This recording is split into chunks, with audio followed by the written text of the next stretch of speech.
Okay, right, so welcome everyone, thank you for coming. So Webster, Keep Webster Green is a group that I started because I am concerned about the diminishing open space in Webster.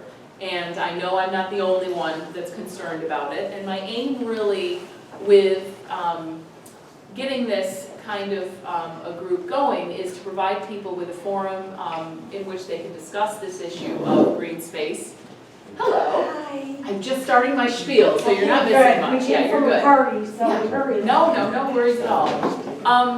And really just to give people the opportunity to kind of have their voices heard outside of the town board meeting context, which I think is, you know, it's a bit intimidating, and also if you're going on your own, it's not the same as kind of gathering as a group and collectivizing your thoughts on the matter of green space. So that's what we're trying to do.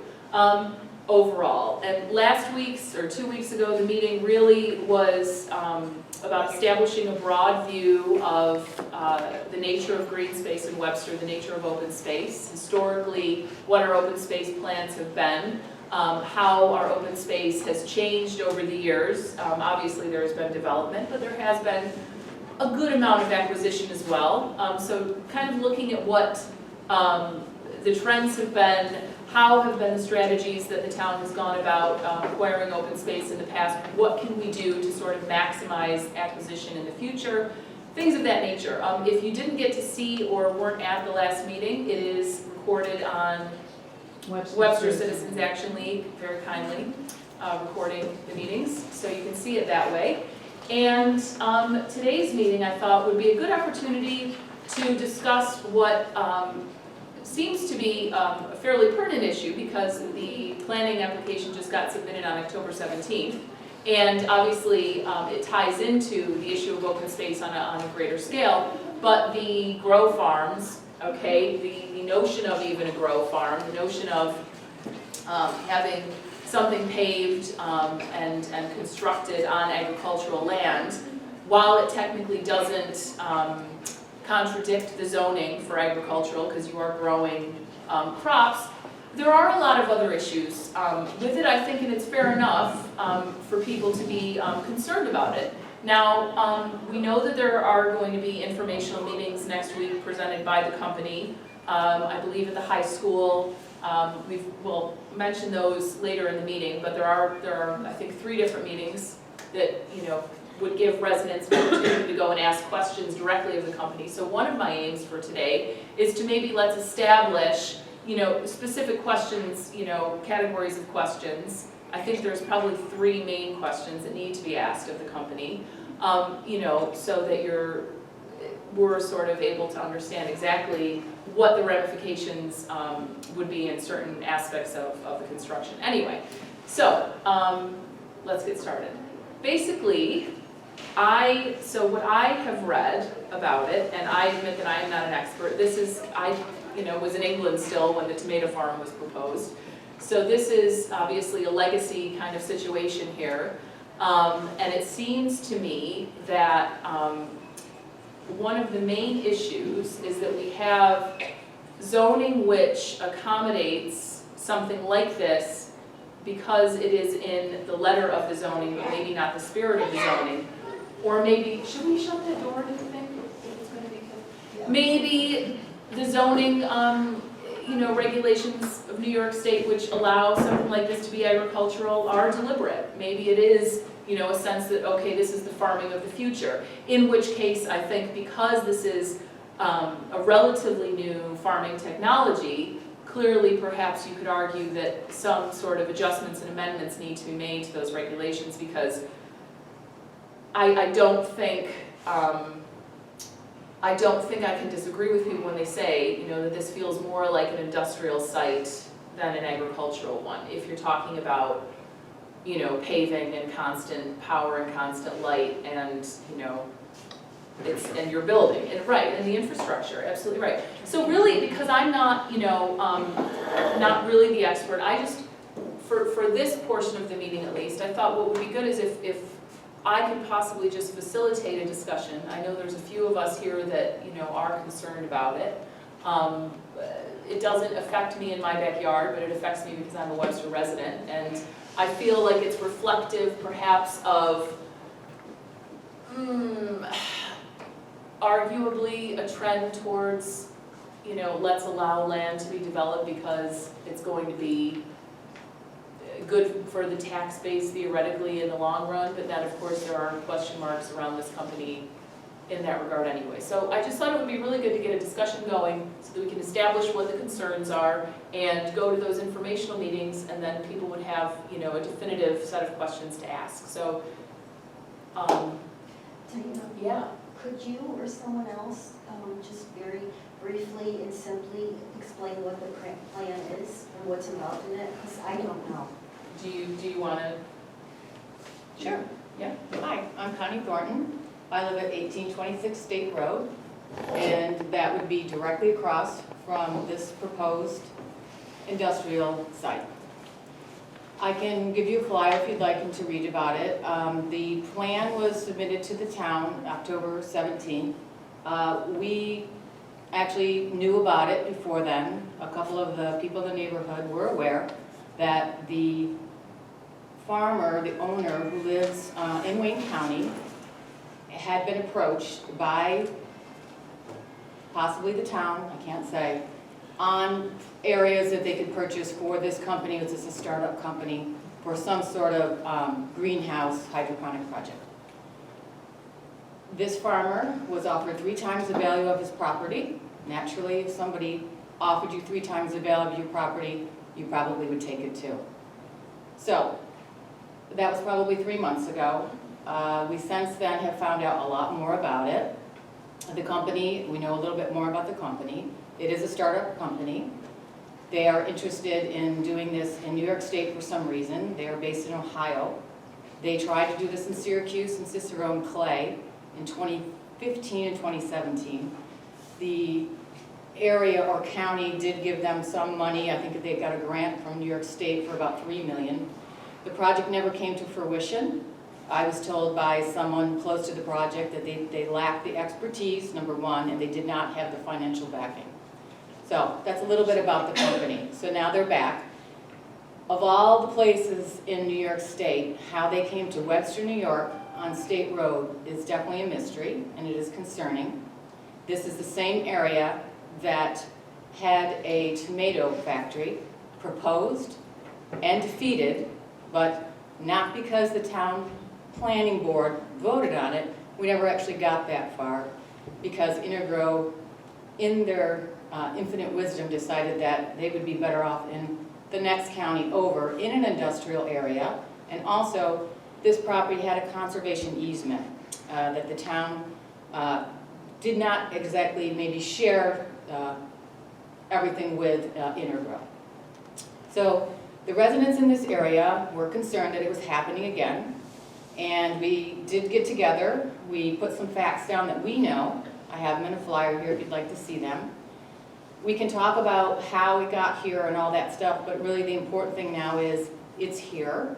The planning board will have it. We will meet on it. We will get the opportunity to say something about it. The biggest thing here is the scale of this. This morning it was announced, and actually last night, that there is a nation's largest hydroponic lettuce green hydroponic company called Clearwater Farms coming to Monroe County. They are coming here, and it's the nation's largest, keep this in mind, 15-acre site, 650,000 square feet. That's great. In an old area of Kodak. It's perfect. That's where it belongs. I was thrilled to hear it because it's the nation's largest, it's organic, it's where it should be. This company is proposing to build, wait for it, 7 20-acre greenhouses, they're calling them indoor farms, on this property. That is 7 times larger than the nation's largest that I just told you about. The infrastructure to support something like that is mind-boggling, to say the least. The light that would be shown I don't care if you put screens up or not. This is LED light. It's pink, would be seen for miles. It's 106 football fields of glass, a city of glass. Wayne County, Walworth, Penfield, Ontario, Webster, the town of Webster would all see this. It would be visible in the sky. The tomato factory that's on 104, where it should be, is visible from the sky. I see it from my house. It glows. But it's an industrial area. Xerox glows at night, but it's not disturbing anyone where it is. This residential area, this is County Line Road, State Road, Salt Road in both directions, and then some, probably downstate towards the village, I would say. They would all definitely see this. The noise from this would be constant. The trucks in and out would be constant. You cannot have a facility of this magnitude in an area like this and not expect to hear the grinding of semis going up and down the road. Let's talk about the road. State Road, it's a very small road. It can't support that kind of traffic on it. There's a school down the road. It's a major bike path. It's on the Tour de Cure bike zone. That's where they go, right down state. Salt Road also would be greatly impacted. Besides the lights that I just described to you, the traffic would be going right to 104. So everyone who lives on Salt Road 24/7 would be hearing those tractor trailers going. It's a 5-year plan. They're starting out, can't see it really good here, but they're starting out on this side over here. Around the former Kubrick farm, there's an old farm and house. They're surrounding it. They didn't buy this property here, and I'll get to that in a second. So they're starting in this area. There's retention ponds. There's roadways throughout the entire site. It's a 75,000 acre square foot processing facility with parking lots, with lights. There's more lights. If they say that they're going to have screens for the actual glass, there still is going to be lights, and this is a parking lot, basically. Yeah, so I mean, essentially, you very eloquently enumerated a lot of the issues that sort of struck me when I was reading about it. So I think my main thing was the principle, but what you were talking about as well is the effect of this on the quality of life of residents. So you've got, you know, the noise, the light pollution, actual pollution. One thing I think which is, you know, is worth questioning the company about is what are they proposing to do actually with their, you know, wastewater, because you've got a couple issues with that. One is there's no sewage in that part of, you know, it's not connected to any of the lines. And the second thing is, and I think, you know, this was in the flyer as well as it being, you know, kind of general knowledge, but it was the site of quite a lot of pollution in, you know, the 80s from some of the I have factories. a question to go Yeah, with that. yeah. That's what we're afraid of, okay? There's Yeah. a lot of pollution there. What happens if they start digging They all are. this stuff up? Where's it going? It's going in the air. Who's going to breathe those? The people in the area. There's a lot of small kids now. Right, There's, you know, elderly. right. That's, you know, I mean, before they even dig, that's a big problem, Well, right there. It actually has been brought up, and just so you know, this particular area, there was the Monroe County water line that tried to run through the property. There's a couple easements that were purchased for this property, and it had to be moved to the next farm over because of the contamination. Right. So Monroe County Water Authority did not want to put the water line through there because of the contamination. The town, when they did the easements in 2005, where the Schreiber Farms were actually part of the open space protection, this one was passed over on because of the contamination. The contamination, the town did not want the liability for it, so they passed on it. And so for years, it has been farmed. I know the property, I knew the owner of the property. He used to have me ride my horses out back. One time the field caught on fire in 2004 because of what was buried out back.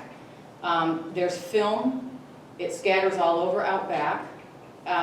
The actual contamination is around the house as well, and in that, probably 4 years ago, the house was up for sale, and it was a very reasonable price, but when you called on it, the first thing the real estate person said, there's chemical contamination on this property. I have to tell you right up front before we go any further, banks will not give you a loan for this property. Nobody really knows the extent of it. There are some testing, they had tests done on it. Remediation of the property would cost thousands. So that's what's buried around the house. Can you imagine what the owner did in the back of the property, far away from the house? It was a company that was run in the 70s and the 80s, and it was chemicals and waste and a lot of film from Kodak and Bausch & Lomb. We know that for a fact, so that's public record. The concern here is exactly what you said. When you do hydroponics, when you build, we know because this isn't our first rodeo. Some of us who are sitting in here have been through the ringer on the last one, I myself included. You blast, you dig, you go down. Usually the structures are anywhere from 20 to 27 feet tall. The land will be completely stripped. All the topsoil and the land itself will be moved around.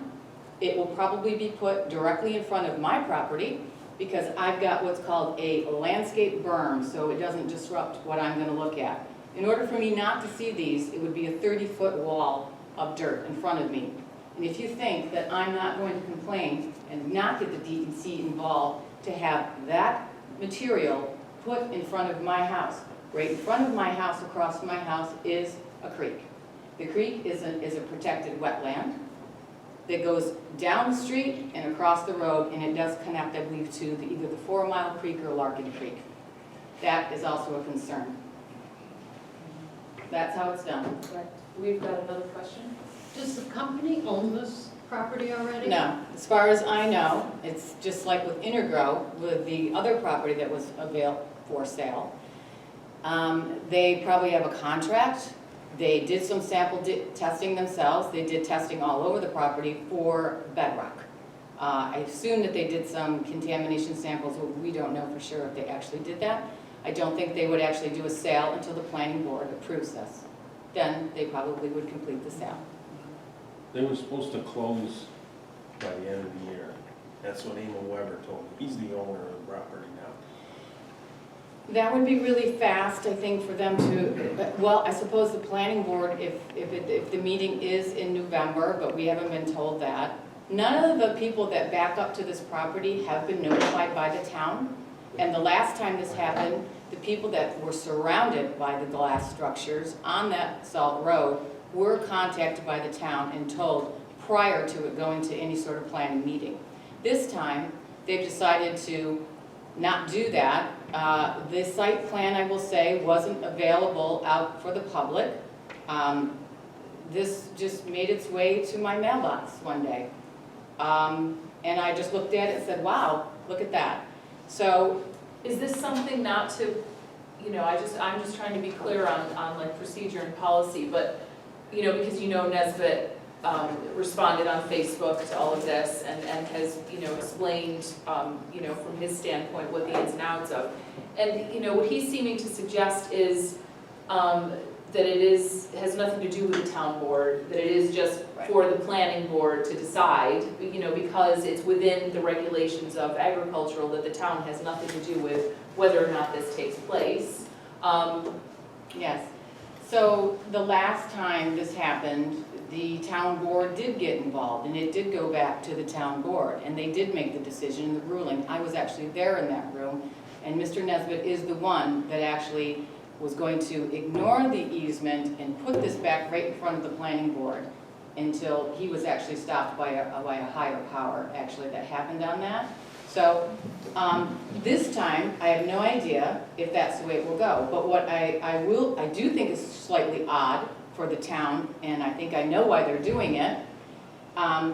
to not go to put out the plan the way it should be, put up the meeting, have us all attend that are around that area, voice our concerns. Instead, we're getting a company coming in, probably backed up by Cornell, most likely, to do a big presentation, to get the people who don't live in the area excited about it. I'm excited about hydroponics too, and I think it's a great thing, as long as it's in the right place. This clearly is what we would call industrial agriculture. It is a new term.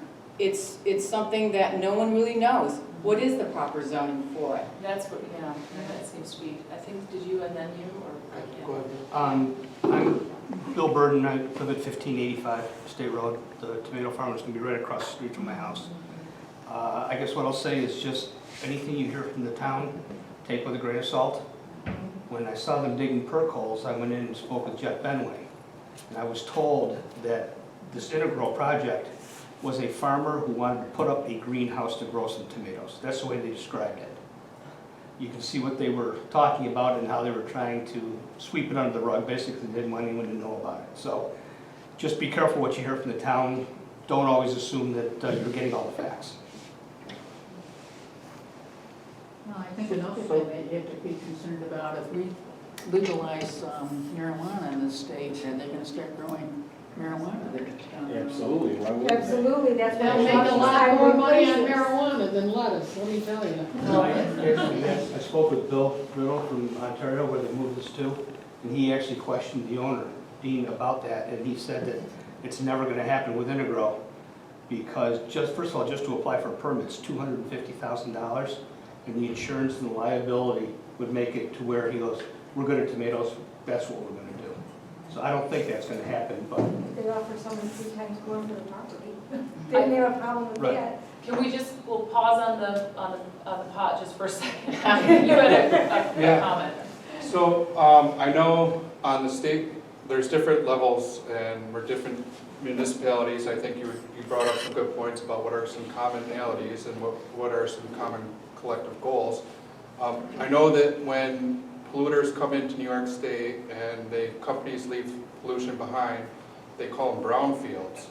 And it's a state standard and it causes a lot of remediation and cleaning. And I had a first couple questions. Does that company know that that's a potential brownfield zone? Well, we're not 100% sure on that, and we would hope that the town would have told them when they had looked at it that, hey, just so you know, this is what's been going on there. But considering that when Integro came, in their defense, they were never told there was a conservation easement on that property. And they quickly became public enemy number one of everybody, right, wrong, I mean, I'm sorry, but that's the way it was. And they really didn't know a lot. Yeah. It was kind of unfair. And so here is another case where we would hope that they would be aware of that. And it's possible that they figure that because it's on top of the ground, even though we know they have to dig, that there won't be any ground contamination. But hydroponics is water, and the water that they're going to be using is runoff.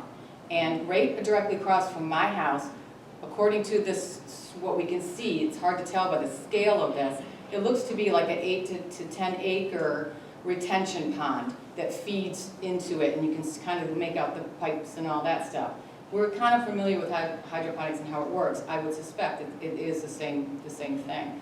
That runoff from that area would be concerning. I would be concerned, and I have actually used it a little bit, saying, would you actually eat lettuce off this property grown in something that you were pretty sure is a toxic waste dump?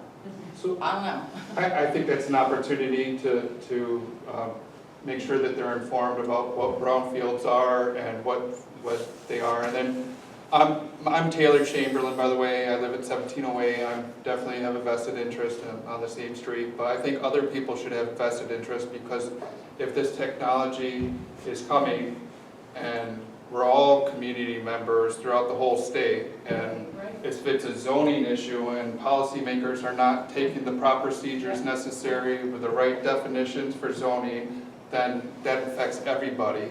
We have a lot of growth in Webster, and we're trying to preserve the natural spaces, and I'm not sure if that they really have a really good long-term plan, and where it keeps coming back to these areas as far as developing. These It are makes- the only areas that are left. This is the last of the farmland of Webster.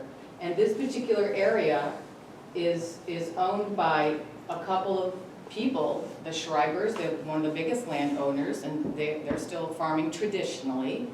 And then you have the other side, which was the Kubrick side. And that was sold to, I'm not gonna say his name. It was sold to another farmer in Wayne County. He has a really big farm operation, traditional farming. So this is, as far as I know, this is it, and this is all that's really left of those kinds of areas in Webster. There's little pockets, like the Creekside guy's got his little pocket, Herman's got their little pocket.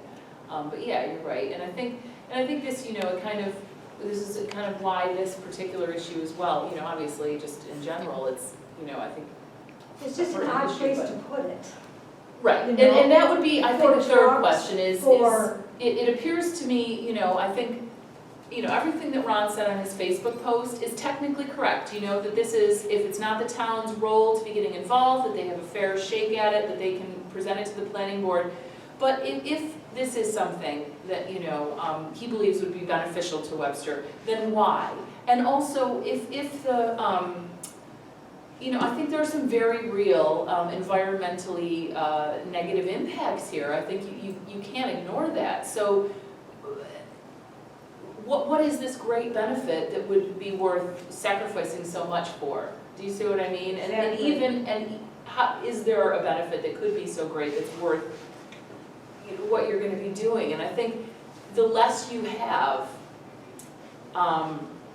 it's just like that Bonnie Raitt song, time is mighty precious when there's less of it to waste. Land is mighty precious when there's less of it to develop. And it's, because what you're saying is correct, there isn't a lot left. And so even though, okay, it's just one plot of land, it's just one whatever, but no, every single thing left, and that's why it is so valuable, and that's why developers recognize that it's so valuable. So it's like, it's valuable and it's valuable to developers, it's valuable in other ways, and I think it's a very complex issue, but at some point, people are gonna start having to make the right decisions, which aren't necessarily going to be the most financially lucrative decisions. They may involve taxes going up, if we have to purchase the land, or if we can't just keep developing and adding yet another business in to try to, bring in more tax revenue to keep the taxes low. Like that, you can only do that for so long until it starts getting right. Yeah. You run out of space. Well, and you run out of, it gets to the point where you're like, what is actually the point? Why are we doing this? To make this, to keep the taxes low, but if it suddenly becomes a place you don't want, and you don't want to live in anymore, then, you've kind of, it defeats the purpose, basically. But yeah. And one little thing on the history, we keep hearing the name Cooperage for anybody that isn't familiar. Before Waste Management, there was another garbage company, and before that, Cooperage was the garbage hauler in Webster. Ontario Refuge, I think it's called. Yeah. Cooperage, back in the 50s, 60s, was the garbage company in Webster. So what went to a landfill, a proper landfill, what went there? As you say, they took in a lot of stuff that today would not be permitted. The whole neighborhood is aware. We all knew, everyone knows about it, everyone knew about it. That's when this first came up. I think most of us kind of just went, we can't grow anything like that there, and using it because of what's going to happen. Because we know, in order to do that, you do have to dig down into the property, and you have to do it. So I think what would happen is, we would hope the DPC would get involved, and they would, kind of say, let's leave well enough alone, let's not be moving stuff because you think around. there's gases in there. It's possible. You don't know. You don't really know. You release that and, Right, right. Well, are we assuming that when the presentation takes place that they will have done an environmental impact study? Because if that is the case, then they may have some very real answers to those questions, or the questions might, expose some very serious sort of failures in planning. okay? Yeah. So I'm thinking that, one, you've got a lot of questions right there on your flyer that you can just go in straight and ask, but, Can we hand out those flyers? I would like to see that. but, Well, this information meeting is coming up, we don't even know if they're gonna allow questions. I'm sure There's two different ones. they should, that would come across pretty poor for their, PR if they just came and said, their spiel and then left. I mean, I'm sure they'll have questions, but, so, I think, so just to summarize, and maybe this isn't summarizing because I wrote it before the meeting, so, but hopefully it echoes, and we're not like done, but just to kind of cap on what we've been saying. I think like the main issues, number one, as Connie, you were saying, is the environmental impact. So questions to ask would be, essentially what they're planning on doing with their,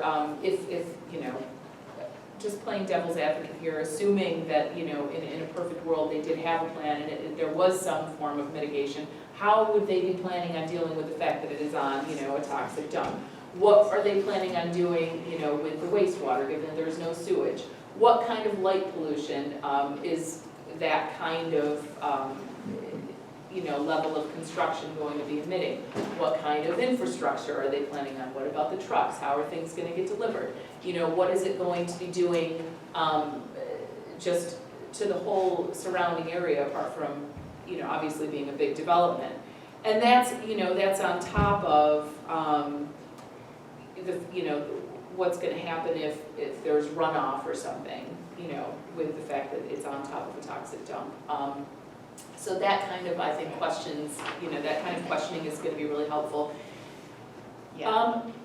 And then there's also the wider question of, and I think we've touched upon it, but, this idea that if this is something which, which Ron is claiming isn't a town board business because it's within the zoning requirement, that's a statewide issue, and that may be linking to what you were saying about brownfields and things of that nature, is that, this is a new kind of farming, and, I don't think you can really argue sensibly that it's not agricultural anymore. Agricultural means something else, to my mind, Obviously, chemicals are involved in even the most traditional forms of agriculture, but I think as soon as you start paving over the land, constructing things, you've got something else going on. It's developed land at that point, and it is, it's not doing all of the things that a field would be doing.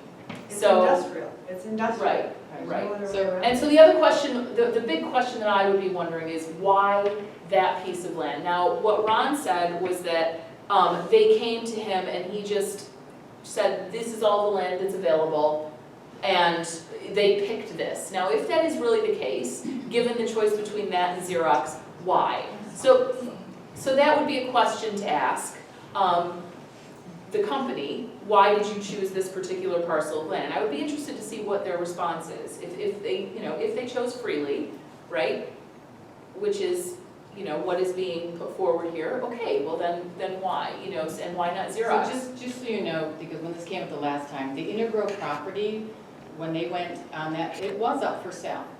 So that was up for sale. This land was not up for sale, just so everyone knows, because the comment always comes back, if you really want to protect your view, buy it.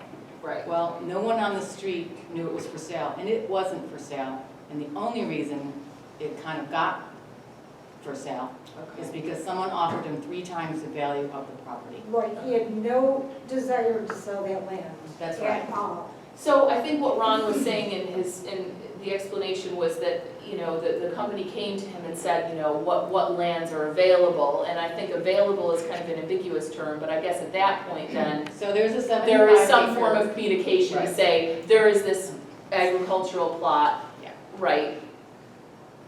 Correct. What And made there is that more another plot. appealing than others? I would want to know. I would want to know The other that. one's not available anymore. That one was purchased by another person, and so that one isn't available, and because of the easement, they knew that one would be Right. available. And so why, why would you, I mean, just as from a company perspective, presumably if you're having to pave things over and build things, and why wouldn't you do it on, an area of land that's already paved. Well, 104. Well, there is a property on Basket Road.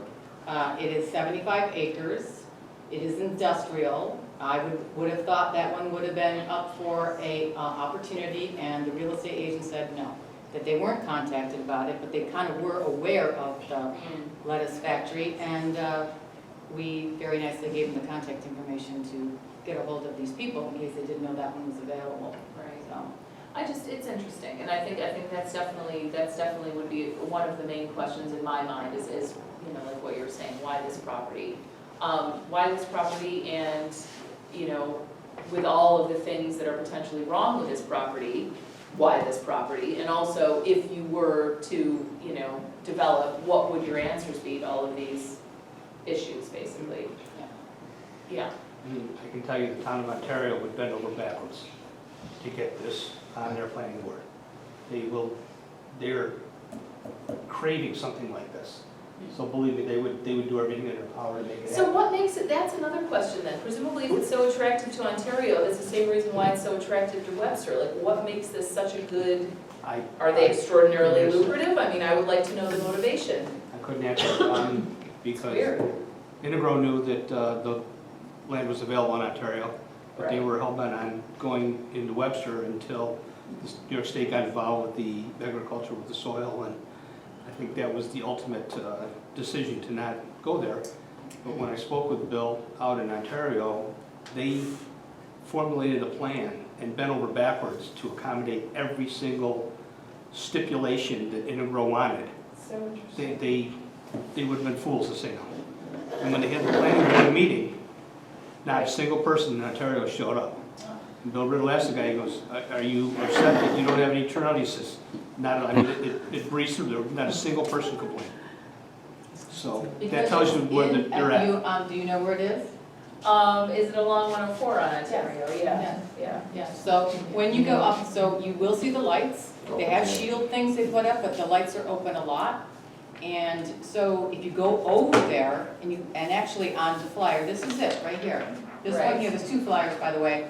One has nothing about Integro on it, just like what would happen to this area, and then a little bit about the company. And this one actually has, so you can see what it looks and the scale of it, and this being 6 times larger than this. Right. But that's what a hydroponic factory looks like. It's not a farm. Some of the comments that people say is, you can't tell people that they can't grow lettuce on their own property. I saw some of the comments, and it's interesting, I think that the people that are saying, oh, just to stop complaining about it, would not feel that way if it were No. right across the street from No. them. And And they that's lived what I in told farmland. Right, you so know, it is area. noisy, there's lights, Right. and I hate to say it, but there's also a smell.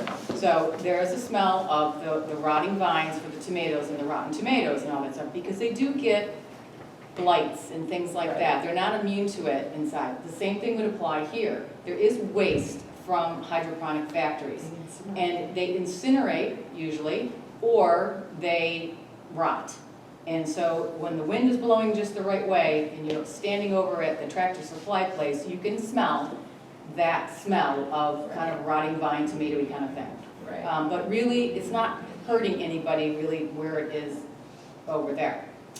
There wouldn't be anything different about this either. The one thing that I'm looking forward to when they come and they start talking about this is this really what they're thinking of doing? And I will tell you, when you go to their website and try to look at this company to find out what are they all about, because I want to know what they might be my neighbor. I'd like to know a little bit more about them. So they're solving world hunger. So that is their mission statement right here. So they're a company that is going to, grow food resulting in this positive social impact for the world. So see this picture right here? That's their vision. That's their vision. That would be what it would look like if you looked at what they want to do. This isn't theirs, just so you know. This is actually the world's largest, I think, hydroponic factory in the Netherlands. And when you look at the site in the Netherlands, there's nothing else around it. So it makes sense that these new ways of growing things for the world, to sustain the world, 106 football fields full of lettuce for the world, because everyone likes baby greens and things like that, right? It's hard to believe that you'd need that much to have that. for this area. And if that was the case, and every year they add another one and another one and another one, the traffic of production and the produce going out would be astronomical. I can't even imagine it would be constant shipping, because they don't take that long to grow, right? It just blows my mind that they're from Ohio, Yes. and they find a plot of land in Webster, New York. Well, yes, and thank you for bringing that and reminding me. Going back to Syracuse, we did try to find out from the town supervisor, well, why did they leave? Why did it fail? Right. It was a 300 acre area in an industrial park. And they couldn't pull it off. They had not the expertise to do it, nor they had no money. Basically, they said there was no financial backing for this company to do this, and they were looking for the taxpayers to fund this. It's right here, and it's called Taxpayers Will Subsidize Indoor Farm for Syracuse Suburbs. Well, what exactly is it for? And this reporter has all the information and had a couple articles. Anyone can find it. And that, and that funding question would be interesting because, again, from looking on Facebook posts, somebody who doesn't seem to be very against this has claimed, and I'm not quite sure how accurate this is, that, most businesses, when they initially start up in Webster, do borrow or something from the taxpayer, and it's, I forget the acronym or what it's called, and I certainly don't know the ins and outs, but then that gets paid back. And so if that's the case, then what they're planning on doing might not be so much out of line, and in any case, that's like the least of my concern.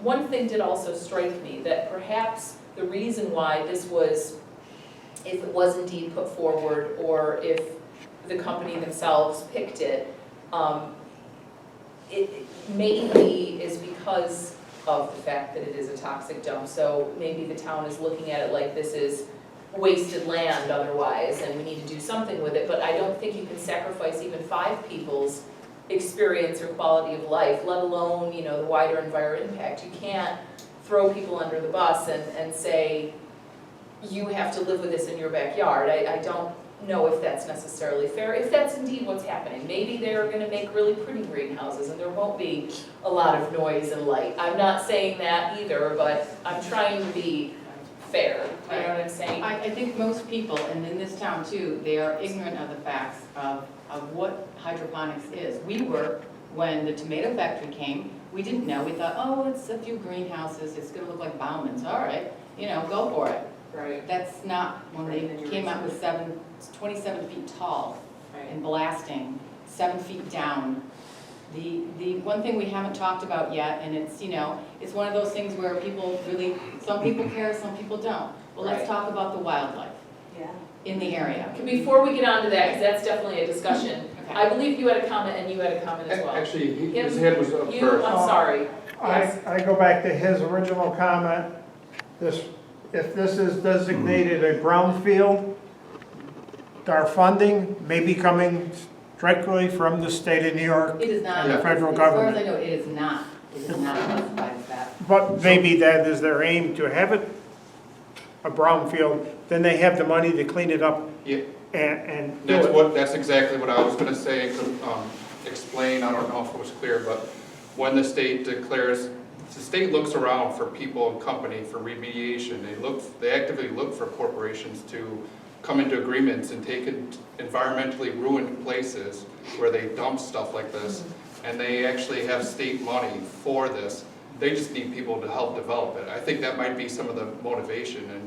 And when you talk about funding, and if you're you're putting together a business and you don't know what you're doing, and you're expecting taxpayer money, I think that would be a motivation. If they didn't have the funding for the industrial site, the only way of them getting the funding, this is all speculation, I just want to, we know, but this is, we're logically, speculative, it's logical. Yeah, and I'm just trying to look at all the different stakeholders and see how everybody does that. So that's where they would get the funding for that, that's where the place is.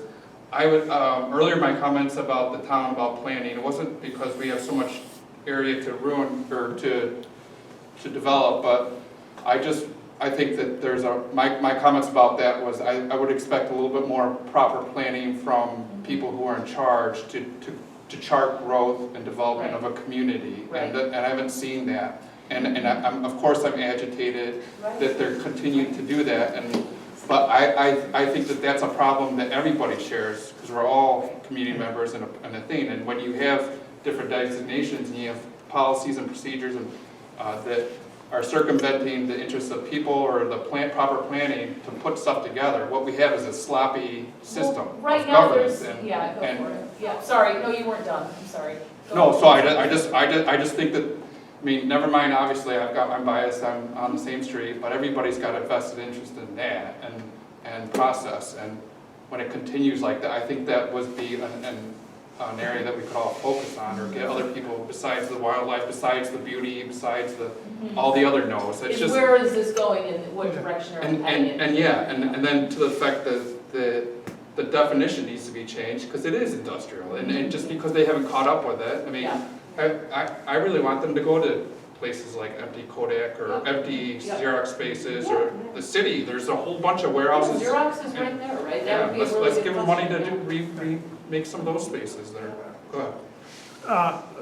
I'll elaborate on that a little bit. We talked about brownfield and that, but as far as a plan, Webster has an extremely outdated master plan. I was gonna allude to that next, yeah. And we were told that as soon as the town hall is remodeled, and we remodel the old library, and everybody gets settled, we're gonna have a new master plan. We still have not appointed a committee to look into a new master plan. We're still sitting, and anything you talk to about green space, open space, we keep hearing, along with the sewer, updating of the sewer plant, we keep hearing about things that happened 20 years ago.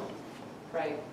And I think we're falling very behind in Webster. And I think it's, And you this know, is this is part of the result. The touting of past achievement is fair enough, you know, because stuff has been achieved, but I think when you know, it is relied upon so much, what worries me, I guess, is it's there needs to be emphasis on what is being done now, you know, so we need, you know, a comprehensive plan, we need an update to that, you know, the one from 2008-09, is that the one that you were alluding I to? think Is that that different was- from the master plan? Yeah. How old The is our master plan? comprehensive plan, the master plan is basically the same thing. Okay. But I mean, it is outdated and Well, and a lot of the stuff that it proposed hasn't really been done either, so I mean, the plan is all well and good, but it's not worth the paper it's written on if you don't actually follow through with it. And so I think there do need to be more policies in place that allow for, you know, more of an adherence to it, and you can't do, it seems to me, every single thing in that comprehensive plan, so there needs to be prioritization.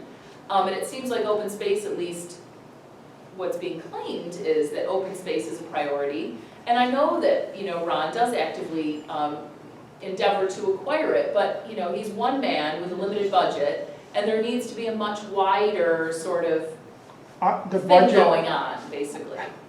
the last time they came to the taxpayers for open space was close to 20 years ago.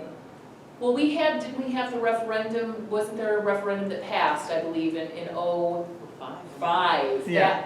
15 years ago. 15, but Now, yes, you're right. now it's, Well, that's should- another, the question you say with a limited budget, right, this has never been put to the taxpayers. right. And I actually read into, Let's put a the, legislator, a Monroe County candidate, believe it or not, for Ron's party, who said, you know, I'm in favor of asking the people, why not have another referendum? Maybe they do. You know, and I think the sense that I've gotten is that people wouldn't want to break the tax cap, but I still have questions surrounding that would it be necessary to break the tax cap if you know, would there be other ways of seeking and acquiring funding? State, we had a federal bond grants, for issue to instance. paint offices in the town hall. I mean, so that we wouldn't break the tax cap. Right, right. I mean, a 20-year bond, and we're using some of the money to repaint offices. Question or comment? Isn't that short term? Oh, no, I'm that's sorry, okay. I'm No, sorry. that's okay. It has nothing to do We'll get into with, it. I just have another concern, and that would be what would happen to the value of our own property? Our houses. I've been there for 40 years. We've invested a lot in our house. Yeah. What would happen to it if we went to sell it and there's a factory? Yeah, no, across this is, the and this street? is part of what I'm saying is that, you know, whatever broader sort of ideological concerns we have around it, it isn't going to be, I mean, I would be amazed. I'm sure there is some company on the planet that could, you know, and I shouldn't say I would be amazed, because that makes me sound like I'm completely biased against it, but it's an industrial, you know, we can't get around the fact that Right. it's a bunch of big greenhouses and a lot of stuff going on. And the elementary school, that is right there. That is huge to me. And then we were gonna talk about the wildlife and the impact of Yeah. that also. That's important. So, wildlife. Well, I can tell you right now what happens with the property, what's on the property. In the spring, the migration for the snow geese, it's right there. That's where they land, and they also land down by your house, Yeah. down there. We have owls, we have the great horned owls, we have snowy owls, we have all sorts of raptors and everything going on. There's pheasants, which are kind of on the edge. Pheasants need open space farmland, because that's where they hang out. So they're there. Lots of deer. Painted turtles, quite a few because of the wetlands that is there, and also the creek. And then some of us in the area, because it's a wetter area, we have ponds and snapping turtles too. I'm not too happy that she's there, but there's snapping turtles as well. But there is fox, there is coyotes, there is turkeys, there's quite a bit of turkeys that go back and forth from that area. So all of that wildlife in that area will be displaced, and I hate to tell you this because I know that you really like trees. They're clear cutting all the forest that's in the back of the property. Way in the back of the property, the farmer, since he's going to be selling it, wants to get every nickel out of the property, and so he's clear cutting everything out back, and that's been going on for the last 2 months. So if you drive down this area, you'll see a huge path that's going back there, and the log trucks have been coming out and coming out. Yes, we have a lot of ash trees that are dying rapidly. I've got 35 on my property that I will have to take down, but it's not just ash trees, it's everything. So the wildlife's And also already the way upset. and the way the logging works too is that if you get somebody to come in and take your ash for free, you sell them your good trees as well. That's right. One of the things that was mentioned, and I'm not interrupting, I'm just adding, in that 2008-2009 thing that I thought was really good is you know, proposing if you are doing development, instead of clear cutting, selective removal of trees to kind of, that obviously isn't. So it's disappointing that that happened, because what's happening is all of the wildlife is getting displaced and it's going onto the other side, and they're coming over, and there's, you know, quite a bit and stuff like that. So birds and everything, there's everything over there. I mean, someone mentioned fireflies the other day. It's like, you're right, you'll never see a firefly on that road again.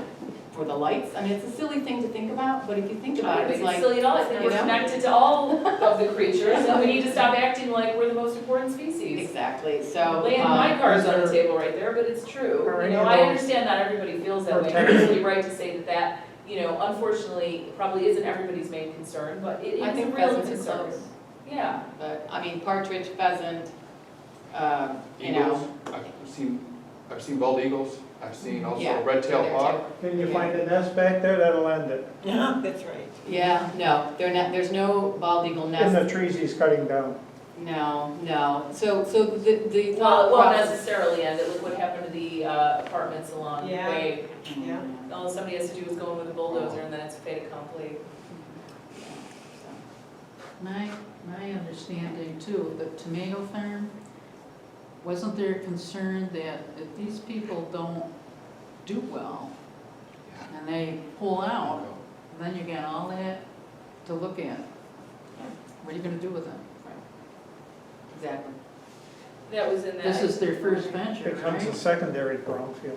So, Yes, and I think that even well, we don't know yet, but if you look at the plan that they submitted to Onondaga County, the idea was to do 20 acres at a chunk and continue every year and add more is what they would do. So they would be starting with that, I would assume, and then we'll find out next week when we come here. So it'd be interesting to know that. At that meeting next week, will there be any town people from the board attending, do you know? I was told personally that Ron Nesbitt said he would be attending one of the meetings. Would the planning board be there? I would suspect that they would be there too. They're saying that this has nothing to do with them, this has nothing to do with the town, but you have to ask the question, the timing of it. It's right after the election, and also. It's bad publicity. It's bad, It's- because whether or not, you know, I don't know enough about the inner workings, but I think one of the things Ron says is that people mistakenly think that it's the town that's involved in stuff. So whether or not that's, you know, what the ins and outs of, it is true, that is true, that people in their minds, whether or not it's true or not, do associate a project like that with the town supervisor. And so it is bad They must have publicity. some input. I can't believe that they wouldn't have any input into.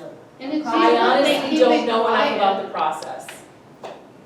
But yeah, what were you, sorry, who's next? It sounds, I mean, they keep it so quiet. I didn't learn about it, I live right there, until I saw a sign and called and asked for one. I mean, maybe someone else got letters in the mail, but I didn't, and I'm in No. 1855, so. But the question, I suppose, would be whose responsibility is it to notify the citizens? Because I guess as soon as you have the town notifying the citizens of it, you're admitting that it's something bad. You know what I'm saying? And instead of giving the company this opportunity to present it as something positive, because clearly the town is in favor of it, right? As you're heading towards 104 on the hill, look across the street and you'll see the Integral Tomato Farm. That's 1/3 of what they're putting up. So it's gonna be 3 times the size. This is larger than that, than 3 times of what's already there. So if you get the chance, just drive down Lincoln, You're kidding me, right? take a look. No, I'm No. dead serious. And That's then- 1/3 of what they're putting up. Just the lighting alone is gonna be ridiculous. You're talking about back in the field, it's all the way out to 104 now, for that whole, and it's gonna be 3 times that big on your And this is road? bigger than when it's fully grown. And it This is doesn't bigger. occur to the town that we would be interested in this ahead of time? So I just Your urge house everyone is to go gonna and be do that, worth the and same you'll as understand Just like mine. the magnitude of this. It's ridiculous. I can't believe we were not told. They keep trying to keep all this stuff quiet, slide it through. It's the planning board, it's a bunch of bull, that whole thing. And when I put that post on Facebook, and everybody said, oh, it's so wonderful, they have tomatoes, and we're gonna eat lettuce, and what did I say to them? Get it in your neighborhood. Yeah. Let's let him come and live in our house for a little while. I'll bet he won't want it then. Yeah, we all built out there. Obviously, we're not track people. We like we built because we wanted to be in the country. And now they want to come out here and put something like that in where, and Dave and I have hunted back there for years and we did a lot of time just hiking in the woods with our boys when they were, and kids when they were small. And now they're gonna take the privacy that we have out there and the quiet, and it'll trash it. It'll trash the whole. Absolutely, yeah, and I think the point that you're making as well is, you know, and there needs to be a shift in thinking, I think, and it's not even on a local scale, but on a global scale. And maybe this is too broad a point for this particular meeting, but that, for me, is cause enough. Like, I would fight for your right to walk in woods. Do you know what I mean? It doesn't matter that it's not my backyard that's being affected. Well, I wanna know that it's not our people still get property, to do but- that. Right. But do you see what I mean? It's important that that still exists, that would still exist, even if I never get to set foot on them, which is why there's a quote on my webpage, you know, the measure of a man or something along those lines is to plant shade trees under which he knows he's never gonna sit. You know, the idea is, I wanna live in a world that has, in a town, that has spaces like this. And so I think, yeah, one of the biggest questions with this farm, this grow farm, whatever, is in a town where the open space is already, it's such hot commodity and so limited, You know, we used to walk in the woods in 1976, and piles of the film, I mean, No, that was. we would come across just piles and stand there and go, yeah. I mean, there it's was been there for a long. there was a pond back there, and it's known to a lot of us that have lived there for a long time. There was barrels of stuff buried. Stuff from Kodak used to come to that property, and I'm not gonna go into who did it, because it doesn't matter now, it's there. Right. But there's stuff buried back there that I mean, it's ridiculous. Probably if the state knew that it would have been a disaster long before this. I was asked years ago by the man that owned that property at the time, I was working for a surveyor, and he said to me, I'm thinking of chunking off some 5-acre parcels along the road, and he said, can you go to the town and just inquire a little? And I knew some people from the town, and the first thing they said to me is, stay away from that. You know what's back there. You live there. Don't even get involved. So, I mean, they didn't even want a few houses, so. Now they're covering it up. Can I say something? Yeah. The state attorney general's office is already aware of another problem in Webster related to the water treatment plant and its impact on local streams. So if anybody wants the contact name and number of the guy who's dealing with that, got it right here. Can you say it out loud? Pardon? Can you say it out loud so we can write it down? Sure. His name is Jeremy Magliaro, Magliaro. Magliaro. He's the policy analyst for the Environmental Protection Bureau in the State Attorney General's office. Okay, thank you. I'll take a picture. And he already visits Webster. When they started across the street from my house, before they put that road there, Sure. clear cut. And they were testing the soil, and there were guys in there doing wetland testing. I went over and I talked to these people. Everybody said, no, they don't know what's going on. And I got one kid that was doing environmental testing. I had to come right out and say, is this the Fresh Farms, are they coming in here? And he says, yeah. He says, but, he says, you didn't hear it from me. Whoa. So, it That's was always so been. secretive.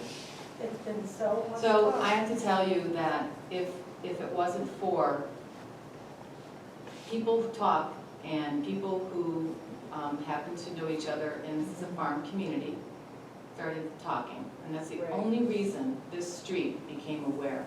And then and it was only a few of us that knew, and there really wasn't much we could do. We did do some things. We did go directly to the town supervisor, and we were told they know nothing about it. Yep. And I'm not making that up. Yep. Right to our faces, we know nothing about this project, zippo. And that was it. So we just, When did you go? 3 months ago. Yeah. And so, obviously, they did know about it. And I can't stop someone from selling their own land. That is true, and no one's arguing that fact. But when people don't like some of the comments, and maybe you didn't like some of the comments in here, it is factual. You brokered it, you did it. Mr. Nesbitt, you did make the connection between the two. The farmer, you sought him out, you went there. You didn't ask other people that had land in that area because you knew what would happen, because they were part of the alliance, that they would tell what was going on. So there was some secrecy involved in this, we know that. So that's the history of it. And then when we found out about it, they had interest in the the farmhouse itself that sits there, and then changed their mind. And so that's how some people found out more information about it, from that not being wanted, and possibly the person who owns that property said, hey, this is the people that are looking at this actually, and they were kind of interested in my house, so maybe they want to buy my house now, that kind of thing. So that's how it started, and so what we decided to do, a few of us, to get the word out. And what better way to get the word out is put some signs on your neighborhood, and they got it real quick. And, you know, right from the beginning, like she said, everything was under the carpet. So what other lies are they gonna tell us when we go? Did the town, You know? well, the question, I guess, is, you know, there are question marks, but did the town necessarily know before the planning application was submitted? Yes. They knew, yes, they did. Because we were told that someone had seen Mr. Nesbitt looking at the plan on his desk, and we were told he didn't know nothing about it when a phone call to him was made. Okay. I mean, I don't wanna come down and say that I that know, definitely it's- happened, but, So the other thing I will say, and I'm just gonna say it, I got the plan, mysteriously got the plan, right there, it's right there, I got it, right? I would never have received that had someone not done something. Someone did something, and the. when did you get the plan? It was submitted on the 17th, it was in my mailbox on the 25th of October. Okay, so, but that isn't, again, I'm sorry, But what I'm trying to tell I you hate is, when people if we play didn't devil's get that, we would never know this. No, I understand. Until all of a I sudden, understand. there'd be some sort of I would agree informational with that, meeting that about hasn't been openly something. disclosed. And when you were in England, this is how it came across the last time. Okay. This is If the we pattern didn't see of people going process. across the street with clipboards and stuff, we didn't, that's how we first found out. We said, what's going on over there? What are they doing over there?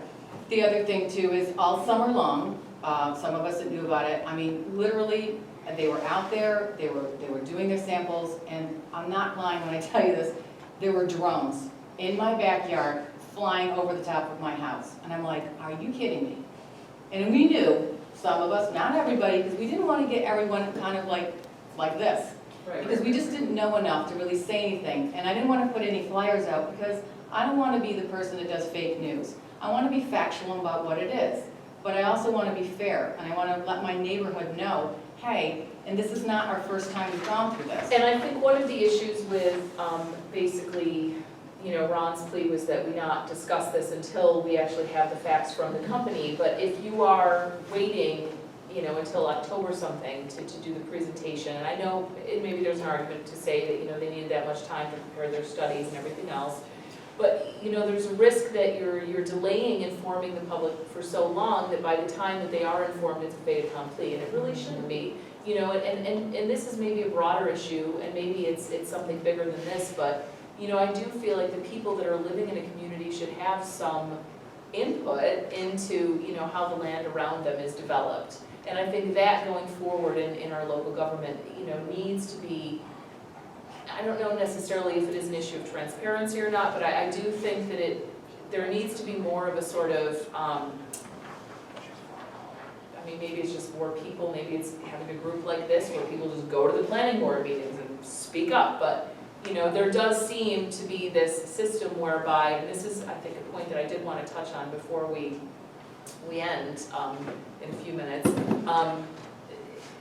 The system as it stands does seem to be that there isn't really a strict adherence to any sort of preservation of the green space mission. There is this idea that, okay, we want to keep the development along Ridge. There is definitely an effort on the part of Nesbitt to be acquiring individual properties, even though there's no referendum. But there's no overarching thing going on, though, whereby, we've got a systematic sort of multi-tiered approach to actively preserving open space, whereas I would argue there's probably more of a systematic approach toward making Webster attractive to new businesses. You know what I'm saying? So I think that kind of links into everything. It's. Well, I don't think anybody is against growth for Webster. I am. We We got enough people already. I am definitely against But growth for I'm saying, Webster. if it's done in the right places, But at what point do you just, you can continue growing to a certain amount and it's gonna be a Greece or a Henrietta. That's just what Oh, I happens. know. I agree. It's just gonna fill in. So at what point do you just make it so restricted where people are just gonna have to say, you know what, no more? At the moment, it's just, there's no brakes on this, it's like full steam ahead. And I don't know. There's gotta be a way of going forward that isn't Thank you. so much. Thank you for coming. I'm going to be meeting again. We are having another meeting next, this Saturday the 9th from Because 3 we to didn't know 4:30. about it, our neighbor told us, but I Okay. would email us. If you go to the website, keepwebstergreen.com, I post, okay? And that November 9th is gonna be after this informational meeting, so we can discuss the results, yes, keepwebstergreen.com. It'll be at the library, Yep. too. Sorry. That meeting will be at the library tonight. Oh, okay, You good. heard it got sold, built, because I ran the building. Well, I think we've kind of reached a fairly logical stopping place. I did, since Gail brought it, I did want to read, just to close, one little paragraph that I had wanted to read is it over there? Yeah, that I wanted to read at the first Keep Webster Green meeting. And, you know, feel free to take a copy of this on your way out. This was the open space plan from 1974. And you can see where all of the, you know, the forest, and credit to those that were involved in the acquisition. Gosnell Big Woods is on here, and Webster Park, and the Whiting Road Woods, okay? So we did save some of it. But, you know, a lot of it is gone, a lot of it has been developed. And in 1974, before a lot of it was developed, there was a strong sense of, you know, how much Webster was growing, and how it was growing exponentially. And the people that put together this study said, you know, open space conservation is more than just aesthetics. There are other needs for open space in Webster. Open space areas meet basic human needs for places to relax or play, to meet with friends, to enclose neighborhoods as social communities, to link homes to services. Rural areas with valuable mineral, agricultural, and forest lands need to be set aside, okay? Especially when the future supplies of these goods from other areas are becoming more and more uncertain. Finally, many open lands in Webster play important parts in the ecological system. They absorb floodwaters, prevent soil erosion, provide habitat for wildlife, help cleanse the air of pollution, and moderate the climate by providing shade and serving as windbreaks. Okay, and then it talks about our woods. Only 2 areas of the county still contain remnants of the original type forest of hemlock northern hardwoods. Hamlin is one such area with 2 such forests, and Webster is the other with 6. I don't know if that's still the case. Historical significance alone would demand preservation of these woods, and we have to some extent. Woods other than these are also important. First of all, trees are beautiful. People have a natural love and affinity for trees. Okay, and it goes on. And finally, I just want to finish, okay, with the last paragraph, which I thought was really interesting because it made me think, you know, would something like this go in an open space plan were we to create it today? But it says, this whole plan is oriented around the premise stated by Francis Bacon in the 17th century that, quote, we cannot command nature except by obeying her, end quote, for we pay too high a price when we try to disregard natural laws. Thomas Carlyle stated it clearly when he said, quote, nature keeps silently a most exact savings bank and official register, correct to the most evanescent item, and at the end of the account, you will have it all to pay, my friend, there's the rub. Implementation, then, end quote, implementation of this open spaces plan will reduce what must be paid, quote unquote, at the end of the account. And so that sentiment right there is what I'm trying to raise awareness about. That is what I'm trying to get this sort of whole direction back to, is this sense that you cannot just develop indefinitely without paying for it in the end. And you cannot circumvent the need to keep natural spaces within and around, in significant amounts, the place that we are living. You can't just set it aside on the edge of the lake and call it a park and just develop everything else. You have to keep it. You have to restrict what's going in and around where we already are. And there needs to be something, and I don't know because I'm not a politician, but there needs to be different rules and different regulations and different ideas, really, for how we go about doing that. And just to finally conclude, you know, back onto the topic that we were talking about, we do pay too high a price when we try to disregard natural laws, and I would say that, you know, calling something agriculture when it's industrial and building on top of a waste dump might qualify in that regard. Questions, though, I think have been raised which would be best put to the company at the time of their informational meeting, and hopefully they'll be able to answer it. So thank you all very much for coming, and we will have another meeting, Webster Public Library, Saturday, November 9th, 3 to 4:30 p.m. In the meantime, keepwebstergreen.com. Here, can we get a close-up of this? Let's do that. Look at how technologically, you just zoom right in and have that be the final shot.